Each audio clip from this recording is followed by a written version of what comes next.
अस्सलाम वालेकुम। अस्सलाम उम्मीद करता हूँ फिट होंगे, बेहतरीन होंगे, अपनी लाइफ अच्छे से एंजॉय करोगे। हम तीनों की तरह आज एक और वीडियो और उसका टाइटल।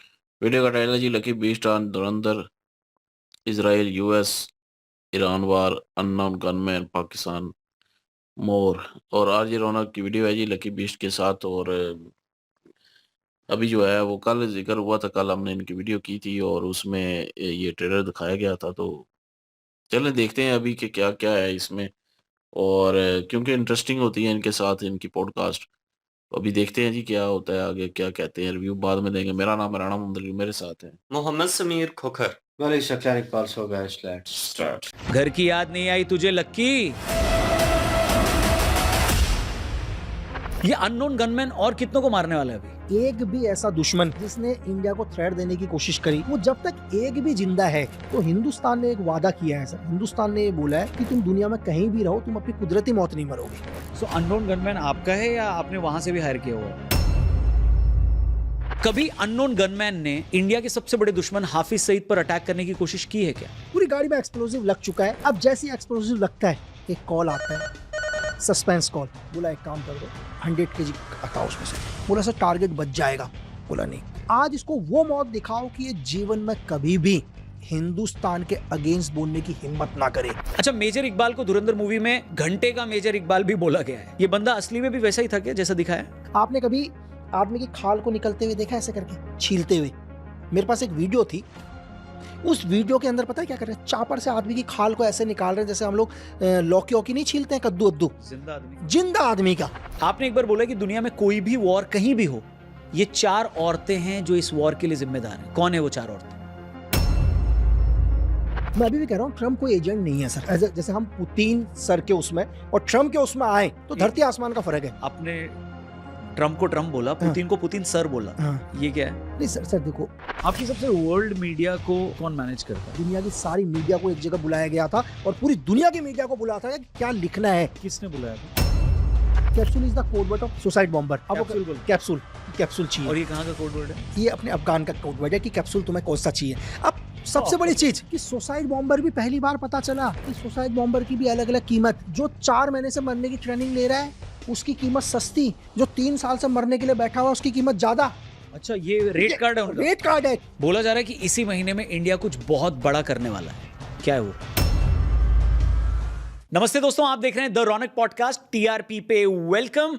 इस वक्त इंटरनेट पर 2-4 चीजें ही हैं जो देखी जा रही हैं, कंज्यूम की जा रही हैं या शेयर की जा रही हैं। एक तो धुरंधर हो गया, हमारा स्पाई नेटवर्क, अननोन गनमैन, उनके द्वारा किए गए operations, Iran America Israel war, यही सब देखा सुना और शेयर किया जा रहा है, कंज्यूम किया जा रहा है इस वक्त इंटरनेट पे। तो हमने सोचा इसी सारे सब्जेक्ट पर जो हमको और क्लैरिटी दे सके, इनसाइट्स दे सके और इंपॉर्टेंट चीज़ें बता सके, उनको पॉडकास्ट पे बुलाते हैं। तो हमारे आज के गेस्ट हैं लकी बिस्ट, जो कि स्पाई यानी एजेंट रह चुके हैं, एनएसजी कमांडो रह चुके हैं, स्नाइपर रह चुके हैं, इजराइल में ट्रेनिंग ले चुके हैं, अमेरिका और ईरान को भी अच्छी तरीके से समझते हैं। तो इस पॉडकास्ट में इन सारी चीज़ों की बात होगी, नई चीज़ें आपको जानने को मिलेंगी। इसे एपिसोड को पूरा देखना और इसे अपने दोस्तों से भी जरूर शेयर करना। Please welcome Lucky Bisht.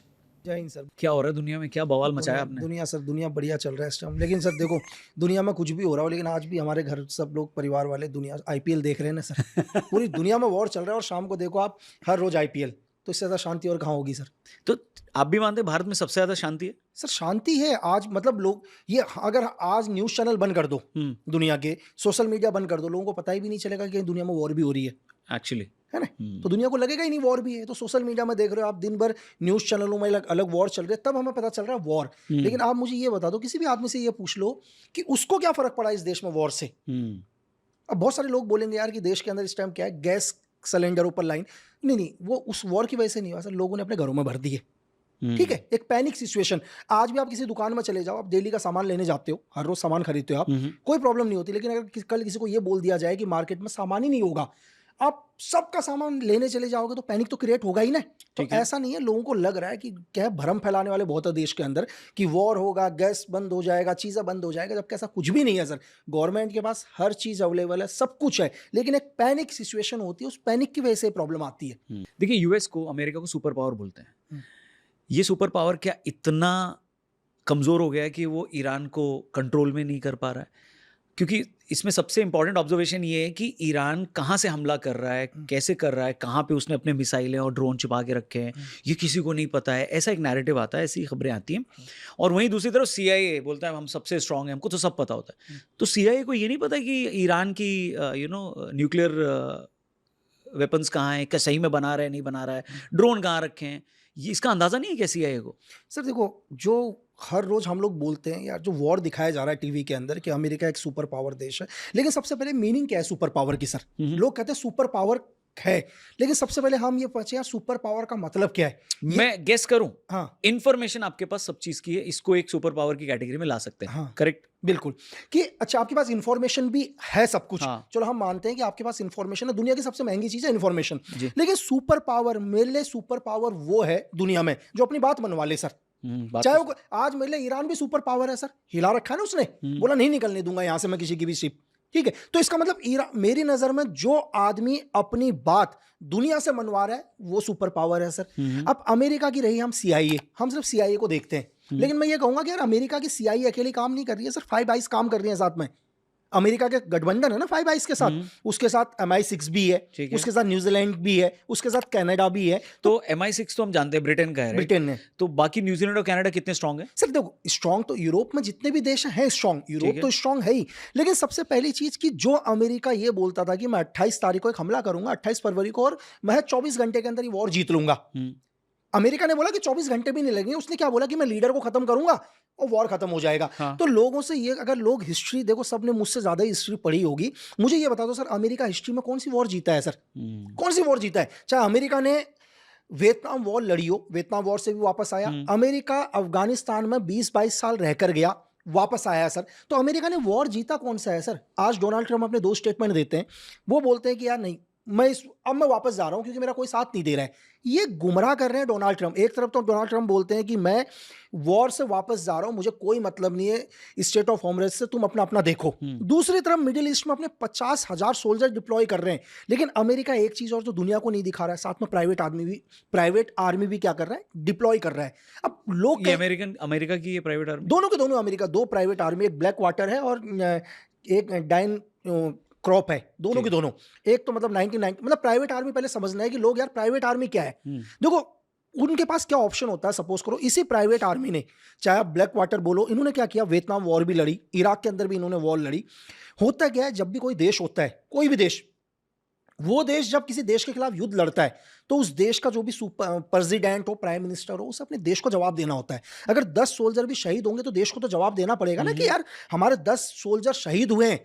तो पब्लिक रोड पर आएगी, क्योंकि किसी ना किसी के तो घर वाले मरे, क्योंकि डोनाल्ड ट्रम्प तो युद्ध करने नहीं जाएंगे ग्राउंड पर ना, डोनाल्ड ट्रम्प का क्या कहते हैं दामाद जाएगा ना, पीट हेगसेथ जाएंगे अमेरिकन सोल्जर। लेकिन इस सिनेरियो में क्या है कि डोनाल्ड ट्रम्प को जवाब ना देना पड़े, इसके लिए क्या होता है, प्राइवेट आर्मी। कहने के लिए तो ये प्राइवेट आर्मी क्या होता है, पेपर्स पर प्राइवेट होते हैं, लेकिन इनका एक्चुअल काम होता है देश के लिए ही काम करना। ये करते गवर्नमेंट के लिए ही है। लेकिन मैं ये भी बता दूं कि इन प्राइवेट आर्मी के पास न्यूक्लियर वेपन नहीं होते, बाकी सारे वेपन होते हैं। अच्छा, मतलब वो आप समझ लो कि इनके पास न्यूक्लियर वेपन नहीं होंगे, लेकिन इसके अलावा इनके पास सारे वेपन होंगे। और एक और शॉकिंग चीज, आप इन प्राइवेट आर्मी के बारे में पता करना तो आपको जानकर बहुत हैरत होगी कि दुनिया में CIA जब भी ऑपरेशन करता है तो इसको बैक सपोर्ट देती है, CIA की सेफ्टी की जिम्मेदारी लेती है ये प्राइवेट आर्मी की। CIA अगर कोई ऑपरेशन करने गई है तो बैकअप सपोर्ट रहता है और CIA के उस एजेंट की सेफ्टी की जिम्मेदारी तक लेती है। तो आप समझ सकते हो कि ये प्राइवेट आर्मी कितनी पावरफुल होती है सर। अब ये युद्ध लड़ेंगी तो इससे डोनाल्ड ट्रम्प को बेनिफिट क्या होगा? सपोज करो प्राइवेट आर्मी के अंदर 100 जवान शहीद हो जाते हैं, तो इन 100 जवानों का डोनाल्ड ट्रम्प को जवाब नहीं देना अपने देश को, वो प्राइवेट है भाई, इनके मरने की कोई गिनती नहीं होगी कहीं भी। तो वॉर प्राइवेट आर्मी लड़ रहे हैं, इससे डोनाल्ड ट्रम्प को कोई फर्क नहीं पड़ेगा। तो 50,000 अगर सैनिक हैं, उसमें प्राइवेट आर्मी कितनी? मिक्स प्राइवेट आर्मी मिक्स होगी, डिस्क्लोज ही नहीं बताएंगे जरिए कि प्राइवेट आर्मी कितनी होगी। तो ये मैनिपुलेट भी कर सकते नंबर्स कि भाई प्राइवेट ही मरे हैं।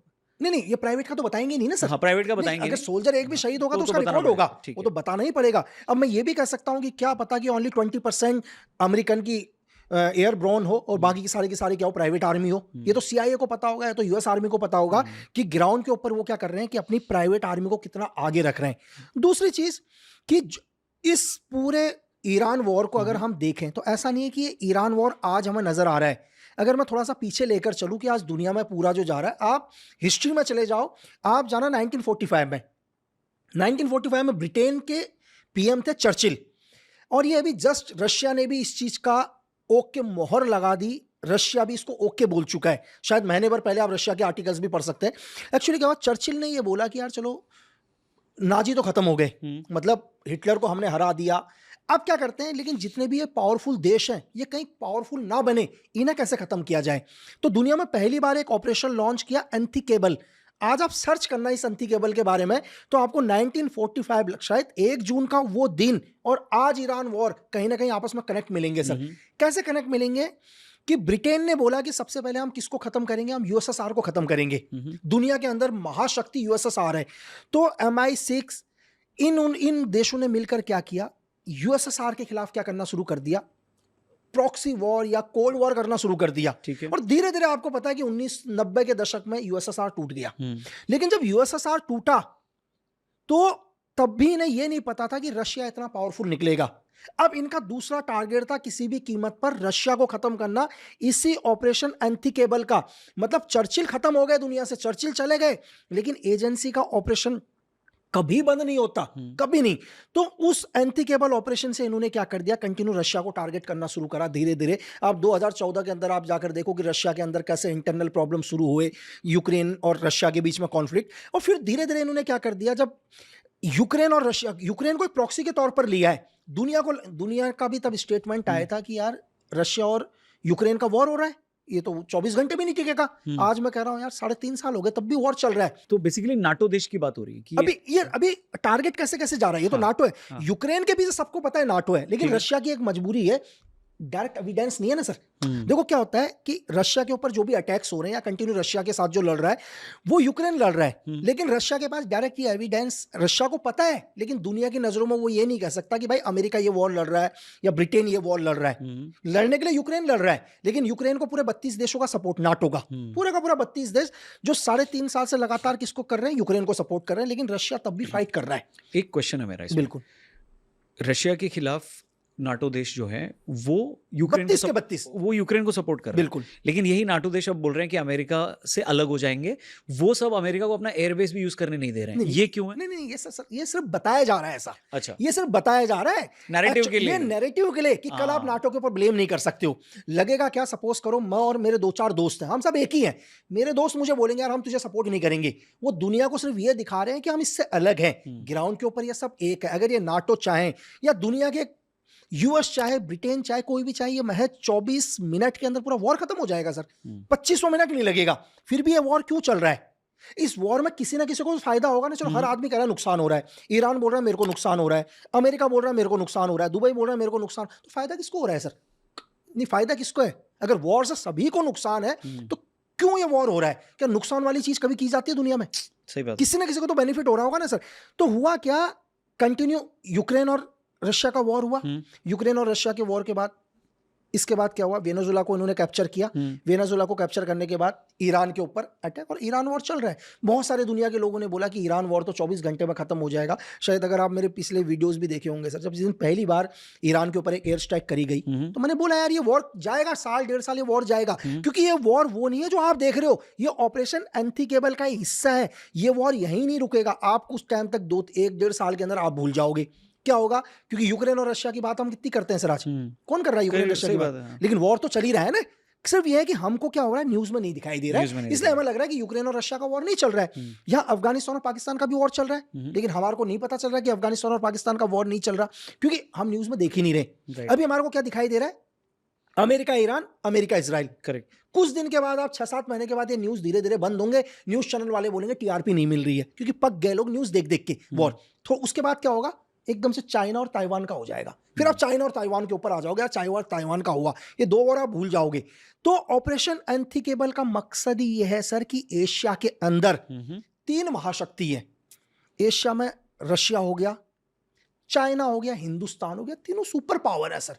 ये तीनों देश कभी एक साथ ना आए। आज मैं एक सवाल है छोटा सा कि एक पल के लिए ये सोचकर देखो कि अगर ये 3 देश एक साथ आते हैं तो दुनिया के अंदर कोई देश ऐसा जो इन 3 देशों का मुकाबला कर सके? वर्ल्ड में है कोई ऐसा देश? राइट। तो एशिया से क्या करना, इन तीनों देशों को कमजोर करना। अगर मैं ये बोल रहा हूं, अगर ये वॉर रशिया और ताइवान का कॉन्फ्लिक्ट होता है तो कुछ टाइम के बाद आप देखोगे कि हिंदुस्तान को भी डिस्टर्ब करना, वैसे तो हिंदुस्तान को डिस्टर्ब कर ही रहे जब श्रीलंका की गवर्नमेंट गिरी तब भी डिस्टर्ब हुआ, उसके बाद आप बांग्लादेश देख सकते हैं तब भी डिस्टर्ब हुआ, नेपाल वाले में देख सकते डिस्टर्ब हुआ, आपने लद्दाख वाला मैटर सुना होगा, डिस्टर्ब करने की तो कोशिश करी है ना सर कहीं ना कहीं। ठीक है, तो CIA को नहीं पता कि ईरान में क्या चल रहा है, या CIA जानना नहीं चाहती और वॉर कंटिन्यू करना चाहती? नहीं सर, ऐसा नहीं है कि इन्फॉर्मेशन है CIA के पास? हमारे को लगता है ऐसा, बहुत सारे लोगों का क्वेश्चन है, मेरे पास भी बहुत क्वेश्चन आते हैं कि यार कि सर CIA हो गया, MI6 हो गए, टोटल 5 आईज हो गए, यहाँ की DGSE भी इनके साथ में है, सपोर्ट में ही है, फ्रांस भी इनके सपोर्ट में है, नाटो इनके पूरे सपोर्ट में है। तो क्या अमेरिका इतना बेवकूफ हो सकता है कि अमेरिका को नहीं पता होगा ये वॉर लंबा जाएगा? सर सही बात, कौन कहता है नहीं पता चलेगा? लोग कहते हैं अमेरिका ने धोखा खा लिया। किस चीज का धोखा खा लिया सर? हम अपने घर में बैठकर बोल देते धोखा खा लिया, मतलब हमने टीवी देखकर बोल दिया कि नहीं अमेरिका बेवकूफ है, डोनाल्ड ट्रंप बेवकूफ है, CIA पूरी बेवकूफ है, इनको पता नहीं था। सर कभी भी कोई ऑपरेशन होता है तो उस ऑपरेशन की हमारे को एयर स्ट्राइक सामने नजर आती है कि कल एयर स्ट्राइक करा ईरान के ऊपर, इजराइल ने एयर स्ट्राइक किया है, अमेरिका ने किया, या आज ग्राउंड ऑपरेशन होने जा रहे हैं, ये आपको जरूर नजर आता है, लेकिन इसके पीछे सालों की जो इंफॉर्मेशन का काम है, जो इंटेलिजेंस एजेंसीज काम करती हैं, वो नहीं नजर आता। CIA को भी पता है कि ये वॉर लंबा जाएगा, ऐसा नहीं है कि उनको नहीं पता। अब क्वेश्चन है कि अगर उनको ये पता था ये वॉर लंबा जाएगा तो फिर भी उन्होंने अटैक क्यों किया? अब मैं इस वॉर को आपको समझाने की कोशिश करता हूं। सबसे पहले क्या होता है, CIA 5 आईज सबको मालूम है कि वॉर लंबा जाएगा, लेकिन इसके बावजूद भी अमेरिका अटैक करता है किसके ऊपर? ईरान के ऊपर। ईरान पे, ठीक है, अटैक करता है। अमेरिका को पता है कि अगर मैं ईरान के ऊपर अटैक करूंगा तो यहां से यूक्रेन को उतना सपोर्ट नहीं मिल पाएगा जितना मिल रहा है। ठीक है यार अमेरिका एक जगह ताकत लगाएगा ना सर, कहीं ना कहीं ताकत तो डिवाइड होगी। हाँ जी, तो अमेरिका को यह भी पता है कि क्या है, यूक्रेन से मेरी ताकत हटेगी तो रशिया धीरे धीरे यूक्रेन को कवर करेगा। इसके बावजूद भी अमेरिका ने हमला किया इसके बाद। हाँ। लेकिन मैं आपको यह बताऊं कि इस हमले को करने से पहले अमेरिका ने वेनेजुएला को अपने कंट्रोल में लिया, पूरे वेनेजुएला को कंट्रोल में लिया। अमेरिका को पता है कि इस दुनिया का लगभग 18 से 20%, 22% तेल पूरी दुनिया में वेनेजुएला पर मौजूद है सर। वेनेजुएला के ऊपर उनके पास इतना तेल है, मैं वेनेजुएला के पास नहीं बोलूंगा वो तेल, वो किसके पास है? अमेरिका के पास है। आपको पता है हमारा हिंदुस्तान लगभग 147 करोड़ का देश, अगर हम उस तेल को यूज करें तो हम 168 साल तक हमारा तेल खत्म नहीं होगा सर। ये वेनेजुएला आज यूएस के पास जो तेल है, अब यूएस को पता है, वेनेजुएला को कंट्रोल में ले लिया। उसको भी ये भी पता है CIA को कि ये सारा रास्ता ब्लॉक करेगा, ईरान रास्ता ब्लॉक करेगा 100%। ईरान इस रास्ते से क्या करेगा, किसी की तेल की शिप्स को नहीं आने देगा, ठीक है, मालूम है यूएस को। इसके बावजूद भी यूएस ने अटैक किया।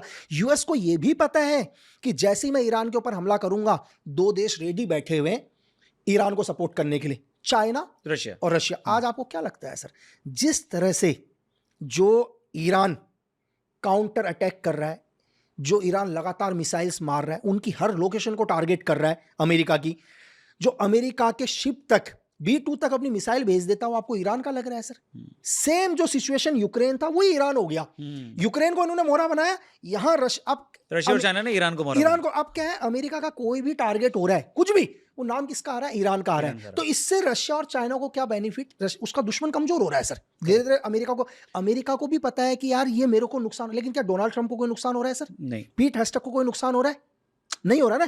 या डोनाल्ड ट्रंप के दामाद को कोई नुकसान हो रहा है? ऑयल कंपनी को कोई नुकसान हो रहा है? दुनिया में ऑयल की कीमतें बढ़ेंगी तो अमेरिका के पास तो टोटल वेनेजुएला का तेल तो है ही है, तो महंगा बेच के पैसा वो तो चाहे अमेरिका की आम जनता को नुकसान हो, इससे डोनाल्ड ट्रंप को कोई फर्क नहीं पड़ेगा। डोनाल्ड ट्रंप को क्या फर्क पड़ेगा, क्योंकि डोनाल्ड ट्रंप तीसरी बार तो इलेक्शन लड़ेंगे नहीं, अमेरिका के लॉ के हिसाब से तीसरी बार उन्हें प्रेसिडेंट, लेकिन वो इतने पावरफुल बन जाएंगे कि अगला कोई भी प्रेसिडेंट आए तो डोनाल्ड ट्रंप से पावरफुल कोई नहीं रहेगा। बात समझ रहे आप?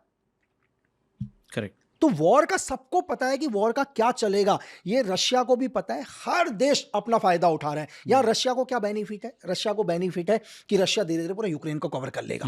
रशिया को बेनिफिट। चाइना को क्या बेनिफिट है कि चाइना क्या कर रहा है, धीरे धीरे अमेरिका के उन टारगेट को नुकसान पहुंचा रहा है जहां से ताइवान को मदद हो सकती है इन फ्यूचर में, क्योंकि उसको पता है मुझे इससे अच्छा मौका मुझे नहीं मिलेगा कि मैं ताइवान को कैप्चर करूंगा। तो चाइना भी यहां क्या कर रहा है, बेनिफिट उठा रहा है इस वॉर का। दूसरा क्या है, अमेरिका कैसे बेनिफिट उठा रहा है? अमेरिका को करा वॉर तो चलेंगी, हथियार तो बिकेंगे ना सर। आज पूरे एशिया, पूरे यूरोप में हथियार खरीद रहे हैं, और दुनिया में सबसे ज्यादा हथियार कौन बेचता है? अमेरिका सबसे ज्यादा हथियार बेच रहा है। तो अमेरिका को हथियार से भी बेनिफिट है, अमेरिका को ऑयल से भी बेनिफिट है, ठीक है। अगर आप जैसे डोनाल्ड ट्रंप ने बोल दिया कि मैं युद्ध से वापस जाऊंगा, आपको क्या लगता है युद्ध खत्म होगा सर? इजराइल कैसे रह पाएगा बगल में? आज ये सर 1967 का वो टाइम नहीं है कि सिर्फ 6 डेज वॉर चला। शायद 5 जून को इजराइल ने एक साथ 6 देशों को युद्ध में हरा दिया था। Correct. आज 2026 चल रहा है। अगर इस युद्ध को बीच में छोड़ के जाते हैं तो इजराइल बगल में नहीं रह पाएगा सर। बात समझ रहे हैं? सबसे ज्यादा दिक्कत इजराइल के लिए है। राइट। सो आप ये बोल रहे हैं कि ईरान ने अपने एसेट्स कहाँ छुपाए रखे हैं, ये मोसाद और सीआईए को पता है, बट फिर भी वो कर नहीं पाते हैं बिकॉज बैकिंग है ईरान को चाइना और रशिया की। बैकिंग है ना सर। जो ईरान बोलता है कि मेरे पास 2000 किलोमीटर से ऊपर की मिसाइल नहीं है, तो कैसे ईरान 3500 किलोमीटर तक मिसाइल भेज देता है? ये मिसाइल कहां से आ रही है सर? तो कहां से आ रही है? कहां से आ रही है? ये पूरा रशिया और चाइना का सपोर्ट है। कोई भी मिसाइल, अगर कोई भी मिसाइल, ये एयरफोर्स के जो एयरफोर्स के एक्सपर्ट होंगे वो ज्यादा बताएंगे, कोई भी मिसाइल सर एयर स्पेस को टच करते हुए निकलती है, कई मिसाइल्स। और रशिया के पास और चाइना के पास अपना एयर स्पेस है, क्या उनके सपोर्ट के बिना मिसाइलें जा रही होंगी सर? तो कहीं ना कहीं दुनिया को पता है कि दोनों के पीछे किसका सपोर्ट है, रशिया और चाइना का सपोर्ट है। लेकिन बेनिफिट दुनिया के पावरफुल लोगों को बेनिफिट हो रहा है, दुनिया के बड़े बड़े आर्म्स कंपनी को बेनिफिट हो रहा है, डोनाल्ड ट्रंप को बेनिफिट हो रहा है, इनका जो दामाद है कुशनर, उसको दुनिया में सबसे ज्यादा बेनिफिट हो रहा है सर। एक ट्वीट किया था आपने। जी सर। जिस दिन आपने ट्वीट किया उसके 6 दिन बाद सेम स्टेटमेंट प्रेसिडेंट ट्रंप ने भी दी, बट आपने वो 6 दिन पहले ही ट्वीट कर दिया था, जहां पे आपने बोला था कि जो ये पीट हेक्सेथ है, जो कि सेक्रेटरी ऑफ डिफेंस है अमेरिका का, उसका मेन रोल है ईरान के साथ वॉर करने में। बिल्कुल। और फिर 6 दिन बाद ये ट्रंप भी बोलते हैं। बिल्कुल। तो आपका ग्राउंड रिसर्च क्या था जिस बेसिस पे आपने बोला था? सर एक्चुअली क्या है, जब इन्होंने वेनेजुएला को कैप्चर किया तभी हमें पता चल गया था कि ईरान के ऊपर ये हमला करेगा। ईरान के ऊपर हमला करेगा, लेकिन एक्चुअल उस टाइम रिपोर्ट एफबीआई की जो रिपोर्ट गई थी, एफबीआई ने बोला कि अभी आप अटैक मत करो। एफबीआई नहीं चाहता था इस अटैक को करने के लिए, लेकिन इसके बावजूद भी अमेरिका को कंटिन्यू पुश किया पीस हैशटैग ने कि मुझे अटैक करना है, ये सही टाइम है। एफबीआई ने क्यों बोला होगा नहीं करने को? क्योंकि एफबीआई को इंटरनल सिक्योरिटी की जिम्मेदारी पूरी की पूरी एफबीआई के पास है इस टाइम, अमेरिका के पास। हाँ जी। एफबीआई की, चाहे सीआईए एक्सटर्नल देख रही है, लेकिन एफबीआई को पहले से मालूम कि अगर ये वॉर आगे जाएगा तो डेफिनेटली इस वॉर का असर उनके लोगों के ऊपर भी आएगा। ठीक है। तो क्योंकि एफबीआई को भी पता है कि कहीं ना कहीं इस वॉर के सपोर्ट में रशिया भी आएगी, इस वॉर के सपोर्ट में चाइना भी आएगा, ये वॉर लंबा जाएगा। तो अपने देश के लिए, अपने देश के नागरिक के लिए एक एजेंसी ने बोला कि हमें वॉर नहीं करना चाहिए, अभी रुको मत अभी। लेकिन पीट हैशटैग के कनेक्शन MI6 के साथ, MI6 इसको कंट्रोल करती है शुरू से ही, ब्रिटेन इसको कंट्रोल करती है शुरू से ही, पीट हैशटैग को। और अगर आप इनके कनेक्शन देखो, या आप डोनाल्ड ट्रंप के दामाद के कुशनर के कनेक्शन देखो, तो मार्टिन जो आर्म्स कंपनी है दुनिया की सबसे बड़ी, इस कंपनी के साथ इसके कनेक्शन सर, जब सऊदी के अंदर डील हुई थी तो इसने ही नेगोशिएट किया था। और सऊदी के जो बड़े बड़े ऑयल कंपनीज हैं तो भी कुशनर के कॉन्टेक्ट उनके साथ। तो वॉर से सबसे बेनिफिट इनको हो रहा है, वॉर से बेनिफिट सिर्फ इन लोगों को हो रहा है जो ट्रंप के नजदीक के लोग हों। ये चाहते हैं कि किसी भी कीमत पर वॉर हो। तो क्योंकि डोनाल्ड ट्रंप सर वो एक पॉलिटिकल आदमी है, एक बिजनेसमैन है, एक पॉलिटिकल आदमी है, उसको नहीं पता वॉर में क्या होगा एक्चुअल में। अगर आप किसी पॉलिटिकल आदमी से पूछो कि यार ग्राउंड पर क्या होगा, लेकिन जो आसपास के सलाहकार है ना सर, वो आपको बताएंगे कि वॉर में क्या होगा, हम कितने टाइम में जीतेंगे। क्योंकि ट्रंप ने तो कभी वॉर लड़ा नहीं खुद, लेकिन पीस हैशटैग ऑलरेडी एक सोल्जर रह चुका है। अगर आप उसकी हिस्ट्री देखो, उसको पता है कि इस वॉर का क्या फायदा हो सकता है, क्या नुकसान हो सकता है। तो ये हमें पहले से पता था सर, पहले से ही इनपुट थी कि ये वॉर 100% यूएस के साथ, यूएस ईरान के ऊपर अटैक करेगा। और ये हमें पहले से पता था कि जो पुश कर रहा है शुरू से, वो पीस हैशटैग कर रहा है। जबकि डोनाल्ड ट्रंप ने दूसरा नाम नहीं खोला अभी। क्यों नहीं खोला? क्योंकि वो उनका दामाद है सर। जितना हाथ इसमें पीट हैशटैग का है, उतना ही हाथ उनके दामाद का भी है सर, कुशनर का भी, इस वॉर को कराने में। न्यूज में तो कुछ और ही आता है बस। अब सर देखो, अब न्यूज में आएगा, मैं आपसे क्या कर रहा हूँ सर, 700 करोड़ की जनसंख्या दुनिया के अंदर, तो ऐसा तो नहीं है कि पीस हैशटैग से हमारी कोई दुश्मनी हो सर। जो हमारे को एक इनपुट है कि यार ये वॉर ये करा रहा है। ऐसा नहीं है कि डोनाल्ड ट्रंप, दुनिया को लग रहा होगा यार डोनाल्ड ट्रंप ने बोल दिया, ऐसा नहीं कि डोनाल्ड ट्रंप पीट हैशटैग का नाम मीडिया के सामने बोलना चाहते थे। हुआ क्या होगा, एक सिनेरियो हम बताते हैं। हम भी क्या होता है, हमेशा डीप ब्रीफिंग के अंदर हम भी आपस के अंदर कहते हैं यार ये कैसा हो गया, इतना बड़ा स्टेटमेंट कैसे बोल दिया एक देश के प्रेसिडेंट ने, जबकि पीट हैशटैग तो आज भी उन्हीं के साथ है। होता गया है सर कि जैसे मैंने आपसे बोला कि एक पॉलिटिकल पर्सन को, जो भी उसके सलाहकार, जो भी उसके क्या कहते हैं देश के चीफ ऑफ आर्मी स्टाफ ने बोला, जो भी नेवल चीफ ने बोला कि सर ये होगा, तो आदमी क्वेश्चन बोलेगा यार तुम तो कह रहे थे भाई इतनी दिन में ये हो जाएगा, इतने दिन में क्यों नहीं हुआ? क्यों नहीं हुआ? तो फिर एक एफबीआई का डायरेक्टर उनको बोला सर कि एफबीआई का डायरेक्टर बोला सर हमने आपको पहले भी बोला था कि इस वॉर को थोड़ा लेट करते हैं, लेकिन सर ने कहा तो हमें करना पड़ा। तो एक आदमी के दिमाग में होता है ना थोड़ी देर पहले कि उसको बोला है कि यार पीस टच तक तो नहीं, निकल वो गया क्या- ट्रम्प वो के उसके मुंह मुंह से निकल गया। ऐसा नहीं है कि ट्रम्प पूरी दुनिया को ये कहना चाह रहे हैं, वो एक्चुअली निकल गया। तो ट्रम्प का प्रॉब्लम क्या है ना कि उन्होंने वॉर तो रोक नहीं पा रहे हैं, वो कंफ्यूजन भी बढ़ा रहे हैं। कंफ्यूजन अपने स्टेटमेंट से बढ़ाते स्टेटमेंट हैं। में वो पहले एक बार बोलते हैं कि we are talking with Iran, हम उनसे बातचीत कर रहे हैं। फिर वो बोलते हैं नहीं, हमने 50,000 सोल्जर से ईरान को घेर घेर लिया। लिया। फिर वो बोलते हैं कि नहीं, वो न्यूक्लियर बना रहा है तो हम उसको पूरी तरह खत्म करना चाहते हैं। फिर बोलते हैं नहीं, हमने उनका न्यूक्लियर तो खत्म कर दिया। अब ऑयल पर ठीक है, अब ऑयल उन्होंने बोला, दूसरा बोले नहीं हमको रिजीम चेंज करना है, कल बोला रिजीम चेंज नहीं करना है क्योंकि मार तो दिया, रिजीम तो चेंज हो ही गया। बिल्कुल। सो ये जो कंफ्यूजन है ना कि घोड़ा चतुर भाई एक तो बोल, तो ये उनकी क्वालिटी है कि कंफ्यूज कर लेते हैं या उनको समझ में नहीं आ रहा और वो बस बोल देते हैं, फिर बाद में सब उसमें से मीनिंग ढूंढते हैं। सर क्या होता है, एजेंसी के अंदर एक चीज सिखाया जाता है हमेशा, बॉडी लैंग्वेज को पहचानना। हाँ देखो मैं अभी भी कह रहा हूँ ट्रम्प कोई एजेंट नहीं है सर। हाँ। जैसे हम पुतिन सर के उसमें और ट्रम्प के उसमें आए तो एक धरती मिनट। आसमान का फर्क है। आपने ट्रम्प को ट्रम्प बोला, पुतिन को पुतिन सर बोला, हाँ। ये क्या है? नहीं सर देखो, पुतिन सर को इसलिए बोला, आप मुझे दुनिया का ऐसा कोई इंसिडेंट बता दो जहां व्लादिमीर पुतिन ने मानवता के अगेंस्ट काम किया हो सर। आज 3.5 साल पूरा नाटो अटैक करेगा आप पे। नहीं सर, आप मुझे सिर्फ ये बता दो, आज तक बता दो कि व्लादिमीर पुतिन ने कोई ऐसा काम किया हो जो मानवता को शर्मनाक करे। आज ये वॉर 3.5 साल हो चुका है, 3.5 साल के अंदर भी व्लादिमीर पुतिन को पता है कि पूरा नाटो उसके अगेंस्ट वॉर लड़ रहा है, तब भी वो वॉर लड़ रहे हैं। ऐसा नहीं है कि रशिया के पास न्यूक्लियर हथियारों की कमी है सर, है ना? लेकिन क्या रशिया ने किसी न्यूक्लियर थ्रेट की धमकी दी? मैं आपको ये बताऊं, शायद मैं आज But यहाँ उनके आया हूं, वॉर से, उनके अटैक से इनोसेंट लोग भी तो मर रहे हैं ना। लेकिन डोनाल्ड तो आपने मानवता का तो किया है ना पुतिन ने, ऐसा तो नहीं बोल सकते आप। नहीं सर, अगर आप वापस यूक्रेन की हिस्ट्री में जाओ सर, हाँ। आप यूक्रेन की ग्राउंड हिस्ट्री पर जाओ। अगर यूक्रेन की ग्राउंड हिस्ट्री पर जाओगे तो यूक्रेन के अंदर जितने लोग मरे हैं ना सर, जितने लोग मरे हैं उसमें से आधे से ज्यादा खुद यूक्रेन आर्मी और ब्रिटिश आर्मी ने मारे हैं। या आप ग्राउंड रिपोर्ट चेक करो सर। ठीक है, मतलब कि ब्रिटिश आर्मी और यूक्रेन आर्मी ने अपने ही लोगों को मारा, और नाम किसका लगाया?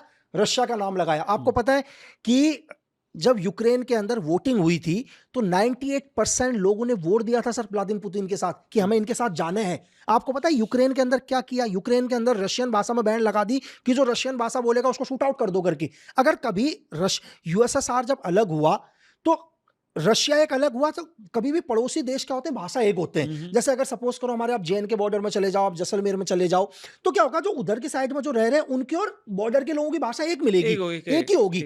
लेकिन यूक्रेन ने यह बोला कि अगर जो रशियन लैंग्वेज बोल रहा है इनको शूट आउट करो सर। तो इसके लिए ग्राउंड पर लोगों को जाना पड़ेगा। ग्राउंड पर आप मीडिया के ऊपर मत जाओ। आप लोग मीडिया को देखते हैं कि मीडिया ने क्या बोला करके। तो मैं सिर्फ ये कह रहा हूं कि आप यूक्रेन के अंदर जाके बोलो, साहब यूक्रेन के नागरिकों से पूछो। आप किसी एक आदमी को बोल दो कि जो व्लादिमीर पुतिन के अगेंस्ट कोई भी एक स्टेटमेंट दे रहा है सर, आप मुझे वो स्टेटमेंट दिखा दो। इसलिए पुतिन सर हैं सर नहीं ठीक है, चलिए। सर अपना Plus है एक सर लाइफ एजेंट के भी अंदर। रहे हो और तो दूसरी चीज सर देखो, मैं एक चीज फर्क, एज एक एजेंट में और फर्क देखो सर, व्लादिमीर पुतिन एक एजेंट रह चुके हैं। हाँ, तो ठीक है? आपका तो एक ठीक है। देखो उनकी बॉडी लैंग्वेज को पकड़ना बहुत मुश्किल हो जाएगा, लेकिन अगर उसी जगह आप डोनाल्ड ट्रंप के लिए बोलो, उनकी बॉडी लैंग्वेज को पकड़ना बहुत इजी होगा। कौन कुछ चीजें बताइए जिससे आपको जैसे समझ में आ जाएगा कि आदमी ब्लफ कर रहा है। मैं आपको बताता हूँ एक्चुअली क्या हुआ। इनका एक इंटरव्यू चल रहा था डोनाल्ड ट्रंप का। उस इंटरव्यू में, आप उस इंटरव्यू को लगा के सुनाना लोगों को, उस इंटरव्यू के अंदर मीडिया ने उनसे ये पूछा डोनाल्ड ट्रंप से कि आपको पता है, बोला आपके मिसाइल के अटैक से 65 बच्चों की जान गई है। ईरान के ऊपर एक मिसाइल अटैक हुआ था। Correct. अगर आप उस बॉडी लैंग्वेज को ध्यान से देखो तो जैसे ये बात बोली है, जब ये मीडिया क्वेश्चन कर रही है ना, उनके पीछे पीट हेस्टेक को देखना आप। जैसे ही मीडिया ने क्वेश्चन किया, पीट हेस्टेक की बॉडी लैंग्वेज को देखना। कभी भी क्या होता है, आपको पीट हेस्टेक की बॉडी लैंग्वेज वहां चेंज दिख जाएगी। मतलब वो बॉडी लैंग्वेज ऐसी हो रही है कि इन्होंने क्या क्वेश्चन पूछ लिया। मतलब कोई चोर होता है तो उस चोर के मतलब कहते हैं कि यार तेरे घर पर चोरी हुई है, अगर किसी ने चोरी की हुई तो डर जाता है। तो पीट हेस्टेक की बॉडी लैंग्वेज उस सेकंड के लिए चेक करना, इस क्षण के लिए, उससे पहले चेक करना कि पीट हेस्टेक का रिएक्शन क्या होता है मीडिया के क्वेश्चन पूछते ही। इसके बाद जैसे ये क्वेश्चन खत्म हुआ मीडिया का, तो डोनाल्ड ट्रंप एकदम से शॉक हुआ। डोनाल्ड ट्रंप ने क्वेश्चन पूछा पीट हेस्टेक को कि ये क्या कह रहे हैं। तो पीट हेस्टैग ने क्या बोला कि सर हमारी जांच चल रही है। आप मेरी बात समझ रहे हो, मतलब कि पीट हेस्टैग या डोनाल्ड ट्रंप के आसपास के लोग खुद डोनाल्ड ट्रंप को और अमेरिका को भी गुमराह कर रहे हैं। उन्होंने क्या अमेरिका को गुमराह किया कि ये 65 बच्चों की हत्या हमने नहीं करी है, ये ईरान ने खुद करी है। अब आप समझ रहे हैं, वो न्यूज हमारे को नहीं दिखाई देती कि वेस्ट में क्या सिनेरियो चल रहा है। ठीक है। ठीक है, तो डोनाल्ड ट्रंप ने इसी चीज का क्वेश्चन किया उससे। तो इस चीज को आप समझने की कोशिश करोगे तो आपको बहुत चीजें समझ में आएंगी सर। आपकी सबसे वर्ल्ड मीडिया को कौन मैनेज करता है कि पूरी वर्ल्ड में और पूरे वर्ल्ड की मीडिया में कौन सा नैरेटिव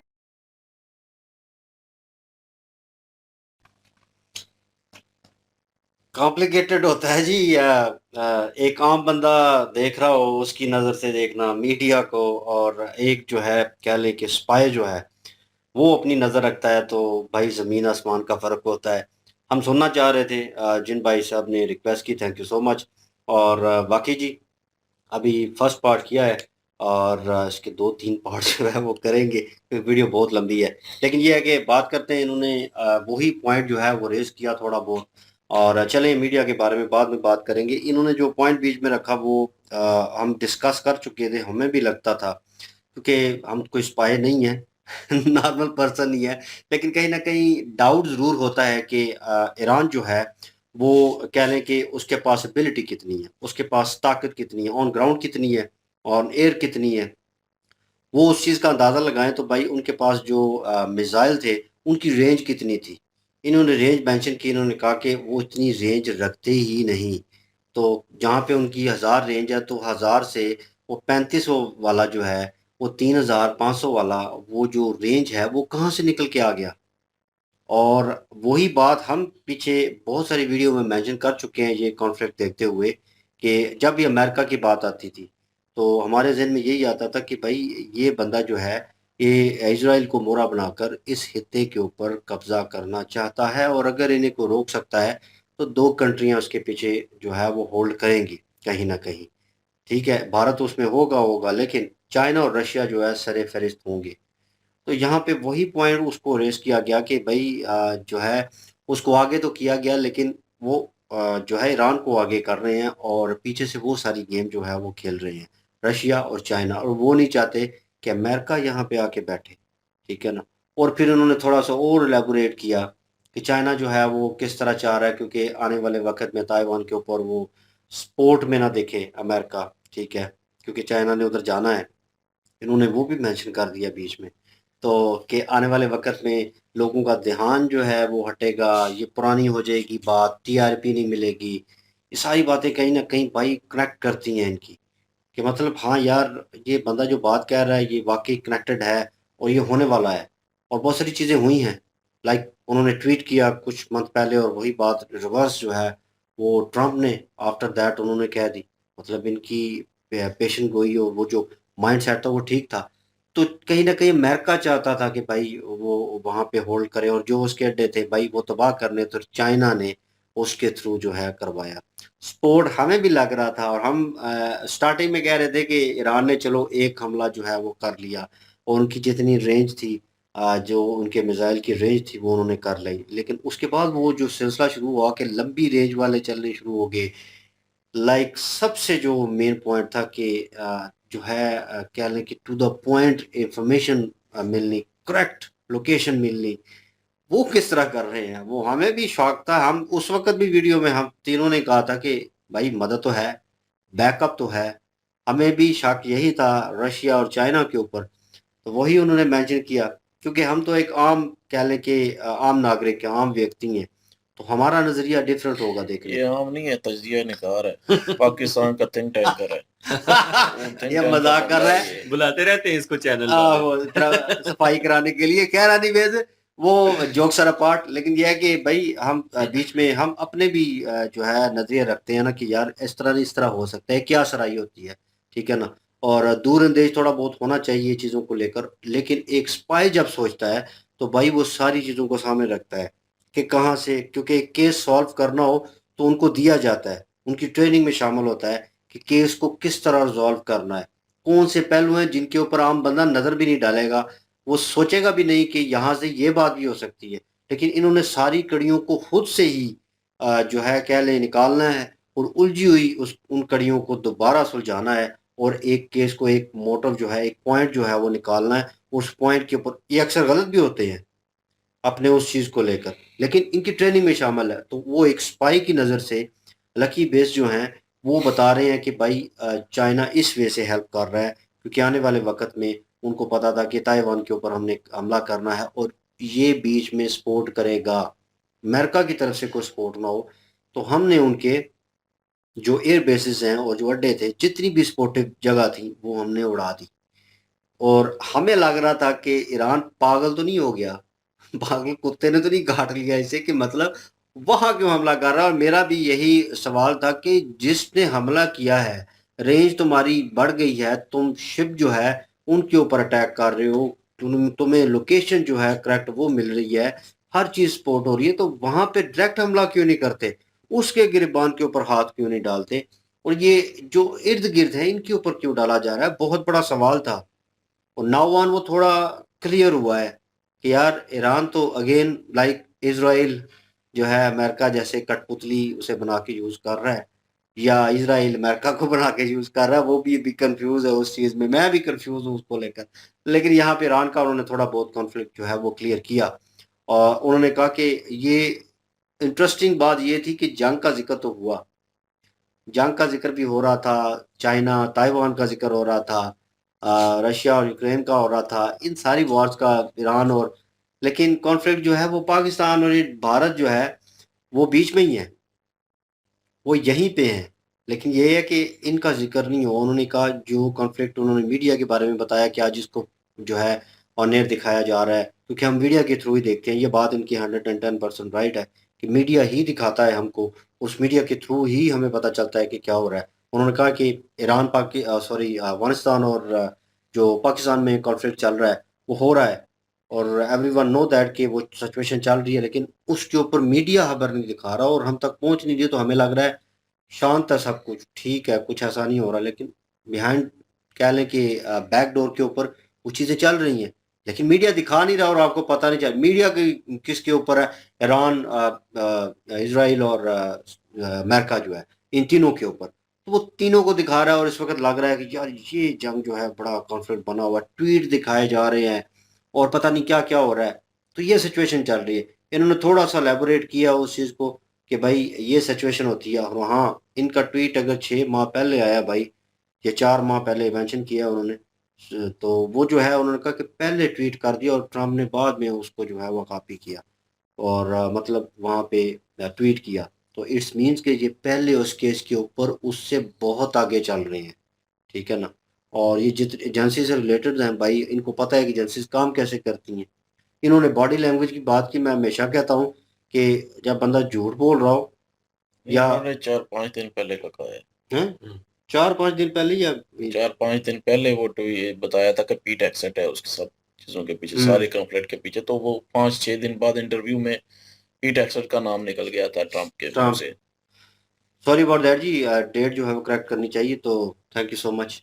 बहरहाल ये चीज़ें जो हैं वो इनकी नज़र से देखना, और जो बॉडी लैंग्वेज की बात उन्होंने की वाकई ही वो इंटरव्यू हमने नहीं सुना हुआ, हमारी नज़र में पहली दफ़े ही आया, लेकिन जो हुआ था वहाँ पे ये भी एक सिलसिला हो सकता है कि भाई ये मूवीज़ में देखा जाता है। ये मैंने अमूमन जो है वो मूवीज़ में देखा है कि प्रेसिडेंट जो होता है उसको जो है बैक स्टेप जो है वो चीज़ें चल रही होती है और कुछ से बेखबर रखा जाता है, और पीछे ही कुछ ना कुछ खिचड़ी पक रही होती है, ठीक है ना। जो उनके अंडर काम कर रहे होते हैं वही 2 नंबरी कर रहे होते हैं और सारी खिचड़ी उन्होंने पकाई होती है। और प्रेसिडेंट को अक्सर जो है वो खबर नहीं देते इन चीज़ों की, वो कहते हैं कि हमने नहीं किया। जैसे उन्होंने वो हमला किया स्कूल के ऊपर और इतनी जो है मासूम बच्चियां जो हैं उनमें उनकी मृत्यु हो गई, वो मर गई, और उसके ऊपर हमें भी अफसोस हुआ कि यार ये क्या चीज़ थी, ये नहीं होना चाहिए था, ये गलत है। और ये तो कह लें कि उस अगेंस्ट हो जाता है इंसानियत के। लेकिन ये अब निकल के आया कि लकी बेस्ट कह रहे हैं, उनके थ्रू सुनने को मिल रहा है कि ये सवाल मीडिया की तरफ से किया गया, तो उनकी बॉडी लैंग्वेज देखने वाली थी, और जैसे ही वो पीछे मसरूफ़ थे, क्या नाम है इनका, पीट एक्सेंट पीट हेगसेथ जो है वो पीछे मसरूफ़ थे, और एकदम से शॉक हुआ है कि ये सवाल क्यों आ गया। कंफ्यूज हो गया था उस और वक्त। ट्रंप को भी देख रहा था कि ये अब पता नहीं क्या जवाब देगा, ये कुछ और जवाब नहीं, लेकिन ट्रंप ने उससे सवाल पूछा, उसने कहा कि हमें तो नहीं पता ये उन्होंने किया है और अभी जो है जारी है सारी जांच चल रही है। सर्च जारी है। तो मतलब ये बॉडी लैंग्वेज और ये चीज़ें जो हैं ये भाई ज़ाहिर करती हैं। यहाँ पे पाकिस्तान में भी एक इंटरव्यू में ऐसे सवाल कई इंटरव्यू में हुए होंगे। गाड़ी वाला सवाल था कि बुलेट प्रूफ गाड़ियाँ कहाँ से आई और क्या, और तो अभी इन्फॉर्मेशन नहीं है, तो इन्फॉर्मेशन होगी तो फिर उसके बाद भाई पता चल जाता है। आपकी बॉडी लैंग्वेज, आपकी ज़ुबान जो है वो आपके अल्फाज का साथ नहीं दे रही होती। कहा था कि ये काट दो, लीक हो गया था ये ऑलरेडी। क्या?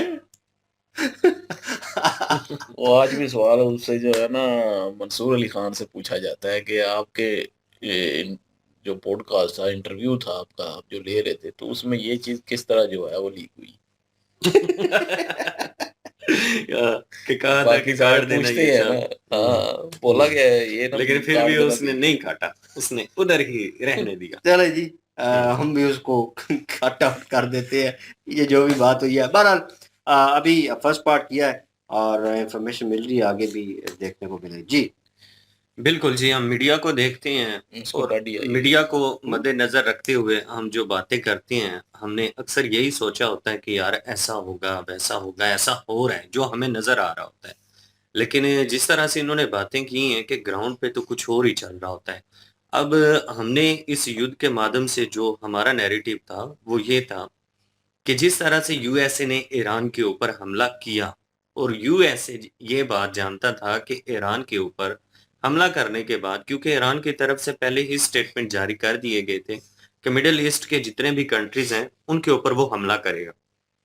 तो हमें ये लग रहा था कि ये यूएसए की एक बहुत बड़ी चाल है। यूएसए ने ये सारा कुछ करा इसलिए कि ईरान के ऊपर हमला होने के बाद जब वो मिडल ईस्ट के कंट्रियों के ऊपर हमला करेगा तो कहीं ना कहीं मिडल ईस्ट के कंट्री, और पाकिस्तान का भी जाहिर सी बात है सऊदी अरब के साथ डिफेंस पैक्ट जो है वो हुआ है, तो ये सारे जो है वो आपस में लड़ने झगड़ने लग जाएंगे और कहीं ना कहीं यूएसए और इजराइल जो है वो अपने मकसद में कामयाब हो जाएगा।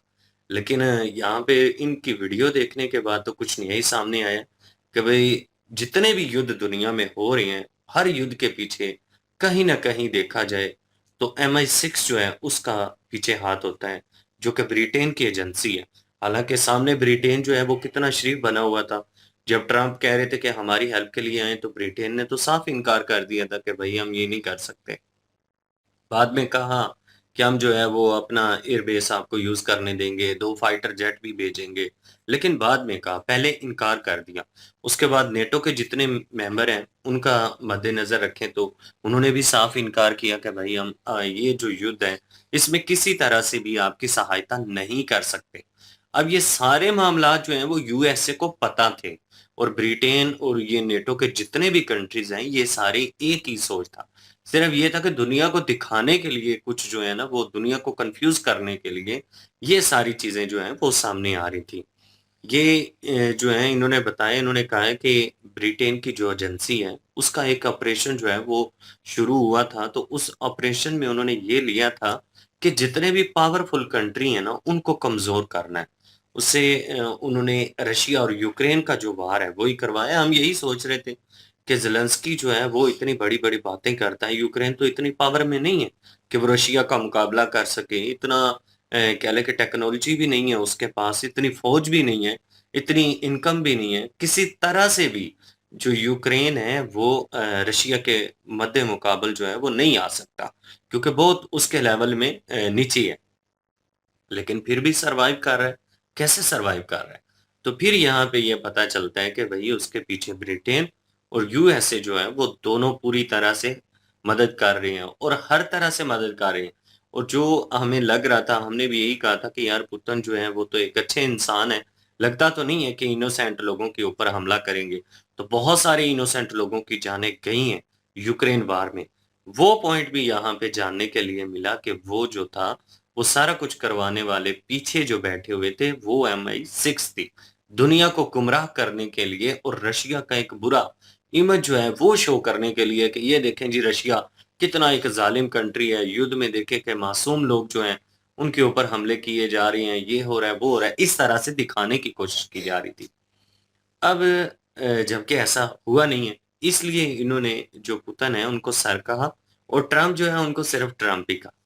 और दूसरा पॉइंट जो मैंने शुरू में बोला कि हमें ये लग रहा था कि जितने भी अरब कंट्रीज हैं उनको आपस में लड़वाना चाहता है, तो ये सारी चीजें होती हैं। तो जो पॉइंट इन्होंने मेंशन किए अगर उनको मद्देनजर रखा जाए तो कहीं न कहीं नज़र आता है कि MI6 ये सब कुछ पहले से जानती थी कि ऐसा होने वाला है, और ऐसा जब होगा तो अमेरिका के पास जो है वो वहाँ पे जाने के लिए, वहाँ पे और ज़्यादा मज़बूत जो है वो अरब्स को बताने के लिए कि आपकी सिक्योरिटी को देखिए कितना खतरा है, और उनके मज़ीद जो है उनको अपने पक्ष में लाने के लिए ये सारी चीज़ें की गई हैं, क्योंकि वो जानते थे कि अरब के ऊपर हमले होने हैं। तो आने वाले टाइम में ये एक ऐसी चाल चली गई है कि जिसमें अरब जो हैं वो और ज़्यादा जो हैं वो यूएसए के और ब्रिटेन के चुंगल में फँस सकते हैं, उनके और मज़ीद करीब जा सकते हैं। हमने कहा था कि यार अगर पेट्रोल की कीमतों में ज़ाहिर-सी बात है इज़ाफ़ा होता है और कीमतें बढ़ती हैं तो उसका नुकसान यूएसए को भी तो होना चाहिए, उसको भी होगा, और जितने भी कंट्रीज़ आते हैं नेटो में उनको भी नुकसान होगा। तो ये एक छोटा-सा क्लिप देखने के बाद हमें जो है कह लें कि आँखें ही खुल गई हैं कि ये पता चलता है कि भई उन्हें तो कोई नुकसान ही नहीं होना, क्योंकि उन्होंने पहले से वो इतना बड़ा प्लान किया हुआ था कि वेनेज़ुएला जो है उसको उन्होंने हथिया लिया था। यूएसए जानता था कि आने वाले टाइम में अगर ईरान के ऊपर हमला करते हैं, तो ऑयल के हिसाब से अगर देखा जाए तो उसका जो खमियाज़ा है वो कैसे पूरा करना है। वो पहले से उसने वो सारी चीज़ें जो हैं वो कर ली थी कि आने वाले टाइम में उसे किसी किस्म की कोई जो है वो चैलेंज का सामना ना करना पड़े। तो ये सारी गेम जो है ना ये सालों से तैयार हो रही थी, जो अभी सामने आई है। हमें लग रहा था अभी भी जो सीज़ फायर हुआ है, हमें यही लग रहा था कि ईरान भाई जो है उसने कुछ इस तरह से काम किए हैं कि यूएसए की बस हो गई है। अब यूएसए जो है वो कहीं न कहीं कमज़ोर हो गया है। लेकिन ये जो सीज़ फायर हुआ है ना 2 हफ्ते का, अब इसके बाद भी कोई बड़ा ही सरप्राइज़ मिलने वाला है। बहरहाल जी, अगर इनकी बातें भी सुनी जाएँ तो बिल्कुल एग्ज़ैक्ट हैं जी, ये तो एक किस्म का बैकग्राउंड है। जो सामने होता है ना वो कुछ और दिखाया जाता है, इसमें कोई शक नहीं है। लेकिन जो इन्होंने बताई हैं ये तो बीच वाली बातें हैं, लेकिन सामने भी जो बताया जा रहा है वो भी ठीक है। उसको भी आप जो है वो ठुकरा नहीं सकते, क्योंकि ट्रम्प जो है उसको तो ज़ाहिर है यही बताया गया होगा ना कि जी ये मुज़ाकरात क्योंकि चल रहे थे ईरान के, और ये कोई अ, आज से तो गेम नहीं है। हमने कल नीतीश राजपूत भाई की जो है वीडियो की थी, तो उसमें हमें सारा कुछ जो है वो बताया गया था कि शुरू से लेके कितना जो है बवाल मचा और क्या-क्या हुआ, किस तरह हुआ, क्या मतलब कि अमेरिका ने किया, क्या फिर आगे ईरान ने जवाब दिए, और वो भी बिल्कुल ठीक है अपनी जगह, सारा कुछ ठीक है। लेकिन पीछे जो मतलब एग्ज़ैक्ट बंदा जो होता है या जो कंपनी होती है जिसका मेन फ़ायदा होता है वो कौन है? ये उन्होंने बताया है। ये चीज़ जो है वो लकी बीस्ट ने बताई है कि ये सब कुछ पीछे जो था वो था MI6, MI6 और CIA, और इज़राइली लॉबी भी ज़ाहिर है, वो मोसाद भी बीच में ही शामिल है, वो कोई अलग नहीं है, वो भी बीच में ही शामिल है। हुँ। तो ये सारे मिल के जो है उन्होंने अटैक किया है, और क्योंकि वही बात कि जो नीतीश राजपूत भाई ने बताया था वो भी ठीक है कि पेट्रोल जो है पेट्रोल जो अपना क्या नाम है डॉलर जो है उसको बचाने के लिए, डॉलर को बचाने के लिए ये सारा कुछ हो रहा है। लेकिन मुज़ाकरात हो रहे थे कि डॉलर को बचा रहे, क्योंकि डॉलर तो मुज़ाकरात के बाद भी बचा रहना था। कि मुज़ाकरात हो जाने थे, उन्होंने 60% यूरेनियम तक ही रोक देना था। उसके बाद उन्होंने बढ़ाने नहीं था, एटमी प पावर उन्होंने बनना ही नहीं था। तो पेट्रोल जो है वो अपना डॉलर में बिकना शुरू हो जाना था। पूरे मिडल ईस्ट में तो पहले बिक रहा था, ईरान में भी बिकना शुरू हो जाना था अगर मुज़ाकरात कामयाब हो जाते तो। लेकिन वही बात कि MI6 ने मौका देखा कि ये सारे तो इकट्ठे हो रहे हैं, ईरान की जो जितने भी लीडरशिप है, सारी इकट्ठी हो रही है, और कहीं मीटिंग करने लगी है, सारे इन्फॉर्मेशन पहुंची है वहाँ पे उनके पास। उन्होंने कहा यही मौका है कि अटैक किया जाए। मोसाद ने भी बोला होगा, CIA ने भी बोला होगा, MI6 ने भी बोला होगा, और उन्होंने पीर एक्सेंट को जो है वो ये ज़िम्मा सौंपा होगा कि पॉलिटिकल तरीके से भी जो है इसको मनाया जाए। अब पॉलिटिकल तरीके से मनाने का तरीका क्या था कि वो ट्रम्प से बात करता। ट्रम्प को यही बताया गया कि जी अब हम जो है वो अगर मुज़ाकरात हो भी जाते हैं, कल को ये चोरी-छुपे जो है वो बना लें न्यूक्लियर, तो फिर जो है वो ये हो जाएगा, और अगर आज हमला करके हम ईरान पे जो है वो रजीम चेंज कर देते हैं तो वो इस खित्ते में हमारा असर-रसूख सदियों तक चलता रहेगा, और आपको एक जो है वो पावरफुल पीएम के तौर पे जाना जाएगा अमेरिका की हिस्ट्री में कि इन्होंने जो है अमेरिका को स्ट्रांग किया, डॉलर को स्ट्रांग किया, डॉलर की हिफाजत की। तो मतलब इस तरह का उसको, वो कहते हैं ना कि चने की झाड़ पे जो है वो चढ़ा देना, तो वो उसके साथ किया होगा, ट्रम्प के साथ। ठीक बोली है मैंने मिसाल। तो वो वाला हिसाब किया होगा। तो वो मान गया होगा जी ठीक है, वो कहा गया होगा कि जी ये इस तरह आज मौका है कि सारी उनकी लीडरशिप जो है ऊपर बैठी हुई है जो बड़ी है, वो सारी खत्म हो जाएगी। अवाम जो है देख लें, हमने वहाँ पे दंगे फसाद फैला दिए हैं, सीआईए ने और MI6 ने, तो हमने फैला दिए हैं और आप जो है बस लोहा गर्म है, आप हथौड़ा मारने की इजाज़त दें तो सारा कुछ ठीक हो जाएगा। और ये जंग 24 घंटे भी नहीं रहेगी क्योंकि वो मर जाएगा, ऊपर वाला जो है सारी मतलब कि क़यादत ख़त्म हो जाएगी, तो फिर हम अपना जो है वो बंदा बिठा लेंगे। था उनका मकसद यही। वही बात कि जब उन्होंने उसने अटैक करवाने की इजाज़त दे दी ट्रंप ने, तो उसके बाद जो है वो अटैक हो गया और क़यादत मारी गई। क़यादत मारने के बाद जो है वो देखा कि ये तो मिसाइल है कि से ईरान मारने लग गया, अवाम भी हमारे खिलाफ होगी अमेरिका के, तो ईरान की। तो ये तो अपने मुल्क के साथ खड़ी हो चुकी है। हम तो अब ये रजीम भी नहीं चेंज कर पाएँगे, तो ईरान तो अब हमले करने शुरू हो गया, मिडल ईस्ट पे हमले कर दिए, हमारे एसेट पे हमले कर दिए हैं। तो ईरान ने तो भाई अब अमेरिका के एसेट पे हमले किए हैं, ईरान ने अरब ममालिक पे नहीं किए। अब फिर उसको बताया गया कि जी इसी तरह चलने रहने दें, तो मिडल ईस्ट जो है वो आपस में दुश्मन बन जाएँगे, मिडल ईस्ट जो है वो लड़ने लग जाएँगे, आप बीच में से निकल जाएँगे, हम निकल जाएँगे और उनको सपोर्ट करेंगे बैक पे। हुँ। तो वही जो है आपस में लड़ते रहेंगे, ईरान को इसी तरह जो है वो कमज़ोर कर देंगे। तो वही करने की कोशिश की लेकिन निकल नहीं पाया, किसी भी तरीके से। वो हमले करता है, ईरान फिर हमले करता है क्योंकि ईरान जो है उसके पास अपना मिसाइल भी है, इसमें कोई शक नहीं है जी, लॉन्ग रेंज क्लस्टर मिसाइल उनके पास है, लेकिन जो टेक्नोलॉजी है ना ऊपर अपना सारी की सैटेलाइट ये वो सिस्टम, उसके बाद ह्यूमन इंटेलिजेंस, दूसरी आर्टिफिशियल इंटेलिजेंस, वो सारी प्रोवाइड जो है वो चाइना और रशिया कर रहा है और मिसाइल सिस्टम भी दे रहा है, टेक्नोलॉजी भी दे रहा है, इसमें भी कोई शक नहीं है। तो वो अब हमले ज़ाहिर है करेगा। वो पीछे से अब रशिया भी चाहता है, चाइना भी चाहता है कि अमेरिका जो है इस खित्ते से निकले और हम यहाँ पे फिर जो है वो हमें खतरा नहीं होगा क्योंकि यहाँ इसी अड्डों से जो है वो हमला करेगा हम पे भी। अगर चाइना ताइवान पे हमला करता है या कुछ इस तरह की चीज़ें करता है, ताइवान को लेने की कोशिश करता है, तो अमेरिका यही अड्डे यूज़ करके ही उस पे अटैक करेगा ना। तो इसी वजह से जो है वो सपोर्ट कर रहे हैं ईरान को, पीछे से बैक फुल सपोर्ट है। तो ईरान भी जो है वो आगे से मार रहा है, इज़राइल तक पहुँचा रहा है अपने क्लस्टर मिसाइल और पता नहीं क्या-क्या मिसाइल जो है मारे जा रहे हैं वहाँ पे भी। तो चले ख़ैर वहाँ पे तो दिखाया नहीं जाता ना क्योंकि मीडिया की इतनी पाबंदी है कि वहाँ पे दिखाया नहीं जाता। वही बात की जो कल नीतीश राजपूत भाई की या पता नहीं किसकी नीतीश भाई की वीडियो में देखा था कि हुँ। इज़राइल छोटा मुल्क है। अगर उस पे एक अटैक होता है तो ज़्यादा इफ़ेक्ट होता है। ईरान जो है बड़ा है, उस पे ज़्यादा अटैक होंगे तो इफ़ेक्ट होगा। क्योंकि जितनी ज़ाहिर पहाड़ी है इलाका है वो। बड़ा है और पहाड़ी इलाका भी है और बड़ा भी है साइज़ में। हुँ। तो वहाँ पे जो है वो ज़्यादा बमबारी करनी पड़ेगी अगर इफ़ेक्ट देखना है तो। अगर ये है कि 2 बमबारी करेंगे तो इफ़ेक्ट नज़र ही नहीं आएगा, किसी कोने में हो गया है। तो ये चीज़ होती है। तो इज़राइल जो है वो छोटा मुल्क है, वहाँ पे अगर 1-2 बम भी लग गया ज़मीन पर तो काफ़ी बिल्डिंगें जो हैं, 7-7 बिल्डिंगें हैं और साथ-साथ वो उड़ती जाएँगी। तो जिस वजह से नुकसान ज़्यादा होगा इज़राइल का, ये भी उन्होंने बताया था। और मिडल ईस्ट में जो है वो जो बमबारी की जा रही है, वो भी ईरान ने जो है बमबारी की, वो सारा कुछ हुआ। लेकिन आगे से जो है वो अरब ममालिक ने हमला नहीं किया। अपना हुर्मुज़ जो है वो स्ट्रेट ऑफ हुर्मुज़ वो कैप्चर हो गई। ये उम्मीद नहीं थी उनको कि इतनी लॉन्ग जो है वो कैप्चर हो जाएगी। तो बाकी इन्होंने बात की कि MI6 जो है वो ये समझती थी कि ये सारा कुछ होगा। तो लेकिन ये नहीं था पता कि इतना लंबा चल जाएगा। ये दुनिया पे इफ़ेक्ट तो आएगा भाई। और इन्होंने कहा कि रशिया और यूक्रेन की लड़ाई भूल गए, पाकिस्तान और अफ़गानिस्तान का फ्लड भूल गए, सिर्फ़ इस पे नज़रें हैं मीडिया की।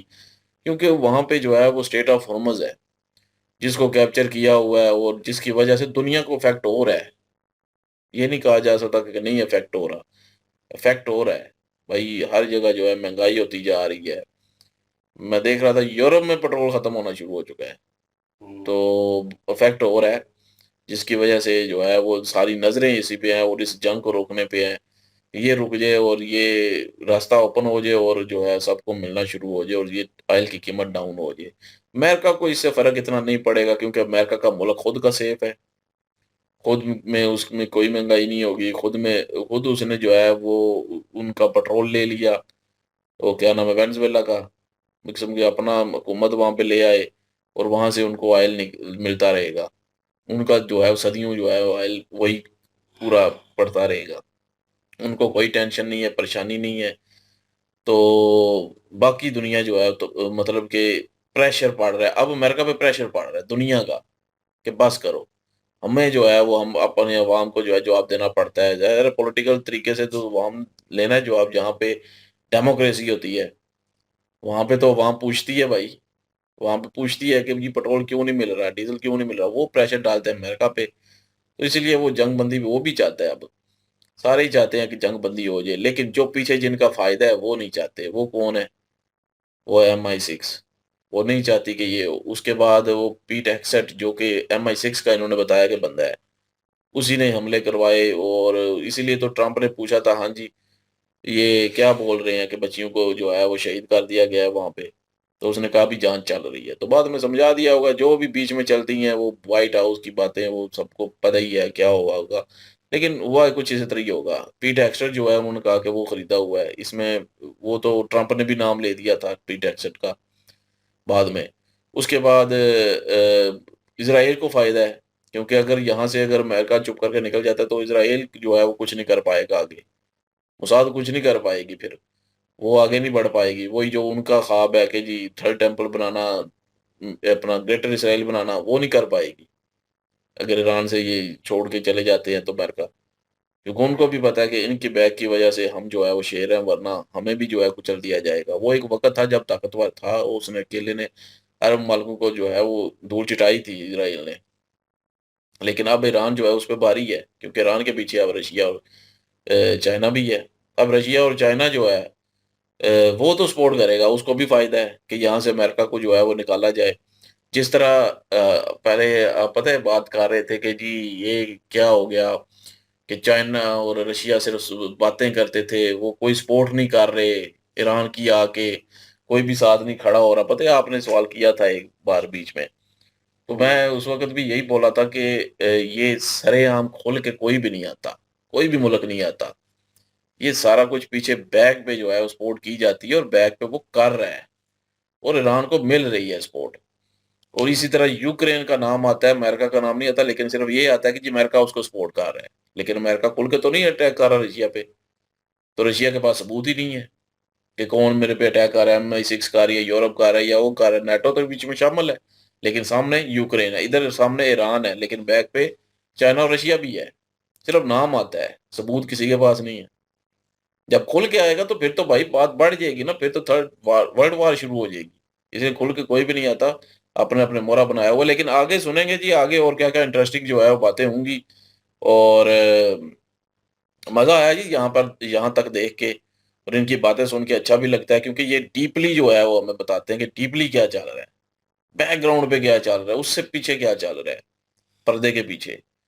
तो वो सारा कुछ जानने को मिलता है, तो इसीलिए जो है वो ये इंटरेस्टिंग हमें पॉडकास्ट लगती है इनकी। और हम तो जो है वो शौक से ये देखते हैं। पहले भी हमने की थी तो मज़ा आया था, तो इसलिए हम जो है ये भी पूरी देखेंगे और 4 पार्ट करेंगे इसके। तो अभी अगले पार्ट पे चलेंगे। बिल्कुल जी, नेक्स्ट पार्ट पे चलते हैं। कमेंट सेक्शन ओपन आपके लिए, इंक्लूडिंग वीडियो की लिंक भी डिस्क्रिप्शन में मौजूद होगी। प्लीज़ इनके थ्रू हमें भी सपोर्ट कर दीजिएगा। इंशाल्लाह मिलते हैं नेक्स्ट वीडियो में। अपना ख्याल रखिएगा, दुआ में याद रखिएगा। तब तक के लिए अल्लाह अल्लाह हाफ़िज़, हाफ़िज़, पीस। पीस।